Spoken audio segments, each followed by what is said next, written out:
보신 것처럼 코로나19 확산세에 투자와 소비 심리가 크게 위축되고 있습니다. 그나마 회복이 기대됐던 수출마저 고꾸라지면서 경기 침체 우려는 더 커지고 있는데요. 정부의 대응 움직임 최나리 기자와 더 살펴보겠습니다. 최 기자, 먼저 우리나라의 수출 상황 먼저 좀 짚고 가보죠. 네, 하루 평균 수출액이 지난해보다 10% 가까이 줄었습니다. 이달 들어 어제까지 수출액이 16억 9천만 달러 그쳤습니다.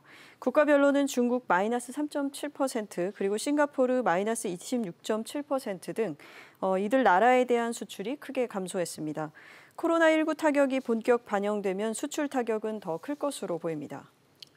네, 이렇게 수출과 내수 모두 극도로 어려운 상황인데 이에 따라서 정부가 대책을 계속해서 내놓고 있죠.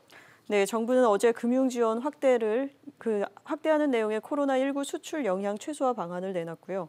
오늘은 문재인 대통령이 직접 소비업계 관계자를 만나 내수시장 활성화 지원을 약속했습니다. 자영업자와 소상공인의 어려움을 완화하는 데 초점이 맞춰져 있습니다. 직접 들어보겠습니다.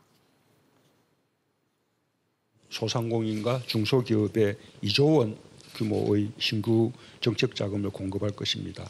금융, 세제, 예산, 규제 혁신을 비롯한 실효성 있는 대책을 총동원해 이달 말까지 1차 경기 대책 패키지를 마련해서 발표하겠습니다.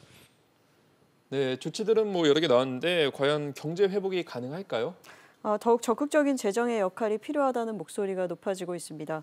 오늘 김상조 청와대 정책실장도 신중하지만 추가 경성 예산 편성에 대한 가능성을 열어뒀는데요.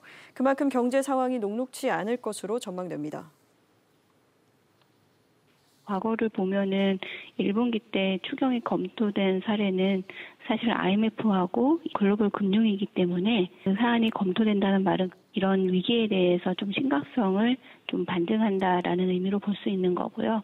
경제의 어떤 성장 재고에 크게 영향을 미친다기보다는 그래도 하락하는 데에 대한 어떤 완충 역할 정도 해주지 않을까. 투자나 소비 심리 위축을 완화하기 위해서 이미 최저 수준인 기준금리의 추가 인하와 기업활동 지원을 위한 규제 완화의 필요성도 제기됩니다. 기업들이 활력을 되찾고 시중 부동자금이 생산활동으로 선순환되도록 하도록 유도하는 대책이 시급합니다. 네, 그렇군요. 최 기자 잘 들었습니다.